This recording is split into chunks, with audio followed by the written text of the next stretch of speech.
Okay, we are here in Paso Robles, and we have a very unique experience to see a winery start from literally the ground up. We're at NINER Wines here in Paso Robles, and this is a really amazing facility.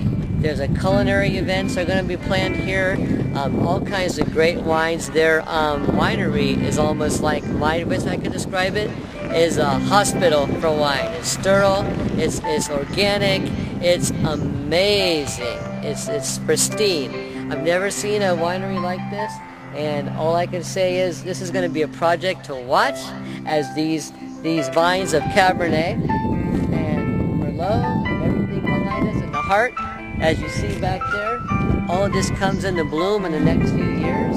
And this is going to be one winery to watch. So remember NINER Wines in the next few years. And we were here in its inaugural start. If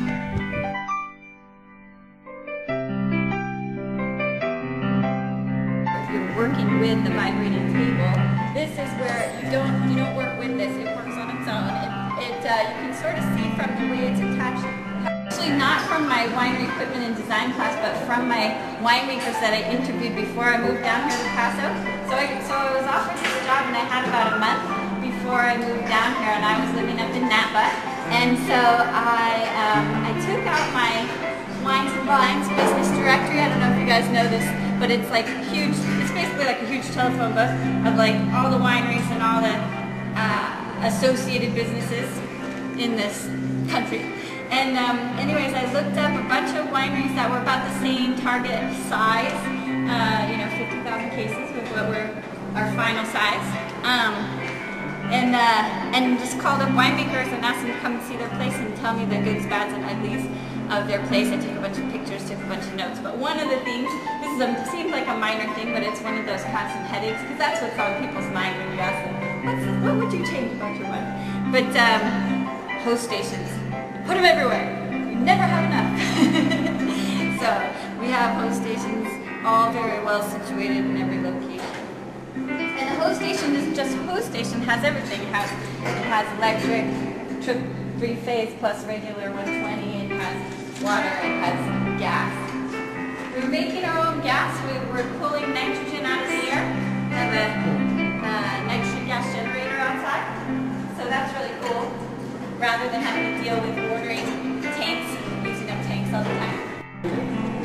Inner thing for us rather than for consumers per se, but is that we have all of our case goods here as well, which is really nice. We used to be in like 4 different spots. We had the wine in one spot, we had the case goods in another spot, we had the little office somewhere else. And so now we're all in one place, and it makes things a lot simpler.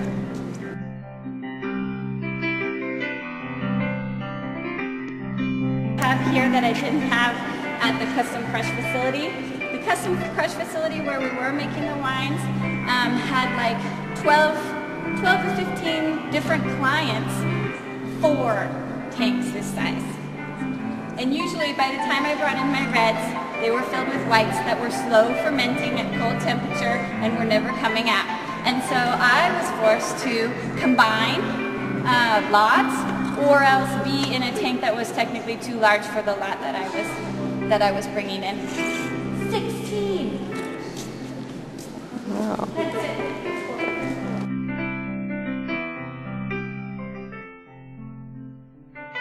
Maybe you haven't seen, but you read about where what happens is the water it comes into that concrete